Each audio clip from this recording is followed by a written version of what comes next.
Assalamualaikum warahmatullahi wabarakatuh.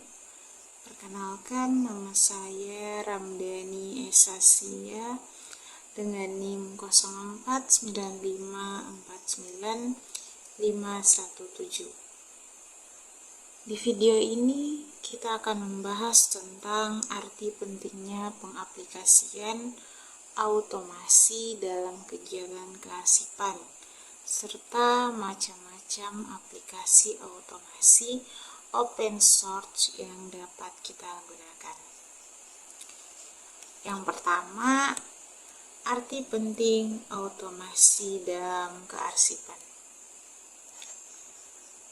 Automasi kearsipan sangat penting karena membuat pengelolaan arsip menjadi lebih efektif dan efisien. Berikut adalah manfaat utamanya. Yang pertama, pengelolaan arsip sejak awal. Arsip dinamis dapat dikelola dari tahap perencanaan atau penciptaan arsip, bukan hanya saat sudah jadi. Yang kedua, kecepatan kerja. Pekerjaan kearsipan menjadi lebih cepat, terutama dalam pendisposisian surat sehingga lebih efektif dan efisien. Selanjutnya, penghematan biaya dan ruang. Dengan automasi, kita menuju masyarakat tanpa kertas yang menghemat biaya kertas dan ruang penyimpanan fisik. Selanjutnya, mudah diakses dan ditemukan. Pencarian dokumen bisa dilakukan dalam hitungan detik. Tidak perlu lagi menelusuri gudang arsip yang penuh. Kemudian, akurasi dan akuntabilitas. Automasi mengurangi kesalahan manual seperti salah klasifikasi atau kehilangan data.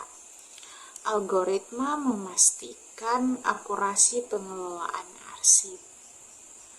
Selanjutnya, pelayanan publik lebih baik.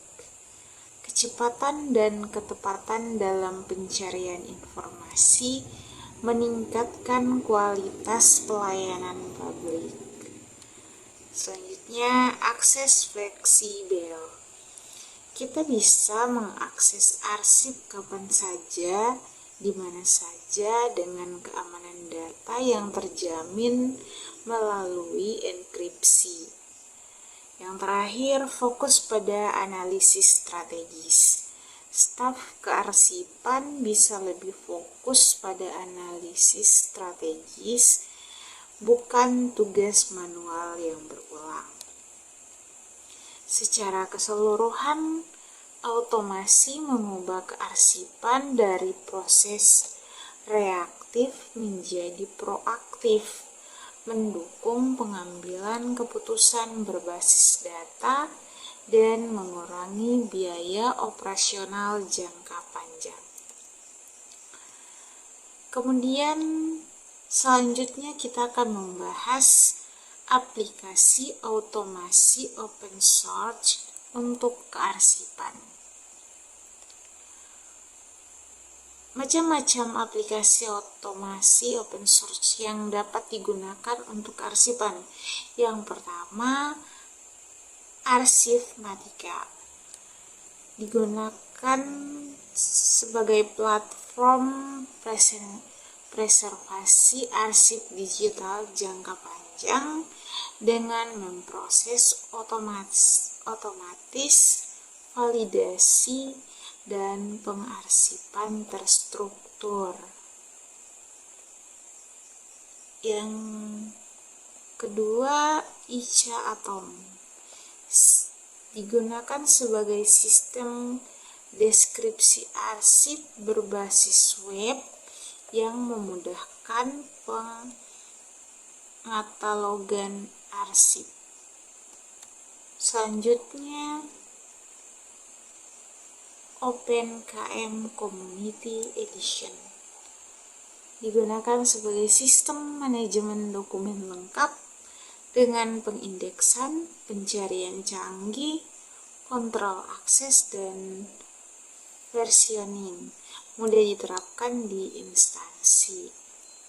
Selanjutnya, Alfresco, sistem manajemen dokumen open source untuk pengarsipan, kolaborasi, dan alur kerja otomatis.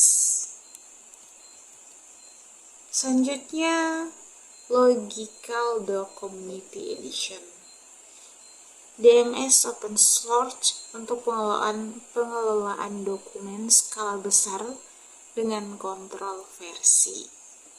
DSpace digunakan sebagai platform repositori institusional untuk pengelolaan dan penyimpanan arsip digital serta memudahkan akses dan penelusuran.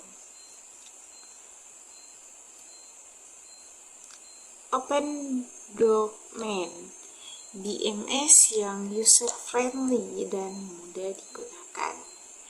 Selanjutnya, aplikasi Omega, yaitu untuk menampilkan koleksi digital dan dokumentasi publik. Selanjutnya, aplikasi Konoha, digunakan sebagai sistem manajemen perpustakaan untuk mengelola arsip fisik dengan pencarian katalog dan pemeliharaan data. Selanjutnya, Srikandi, digunakan sebagai sistem informasi kearsipan dinamis terintegrasi aplikasi open source resmi standar nasional Indonesia untuk seluruh instansi pemerintah. Sistem informasi kearsipan dinamis adalah aplikasi dari Arsip Nasional Republik Indonesia untuk mengelola arsip aktif yang dikembangkan menjadi Srikandi sebagai versi terakhir terintegrasi. Jadi, otomasi kearsipan bukan hanya tentang teknologi, tetapi juga tentang transformasi cara kita mengelola informasi agar lebih cepat, akurat, dan efisien. Dengan aplikasi open source yang tersedia, kita bisa mengimplementasikan otomasi kearsipan tanpa biaya besar. Sekian dari saya, terima kasih. Wassalamualaikum warahmatullahi wabarakatuh.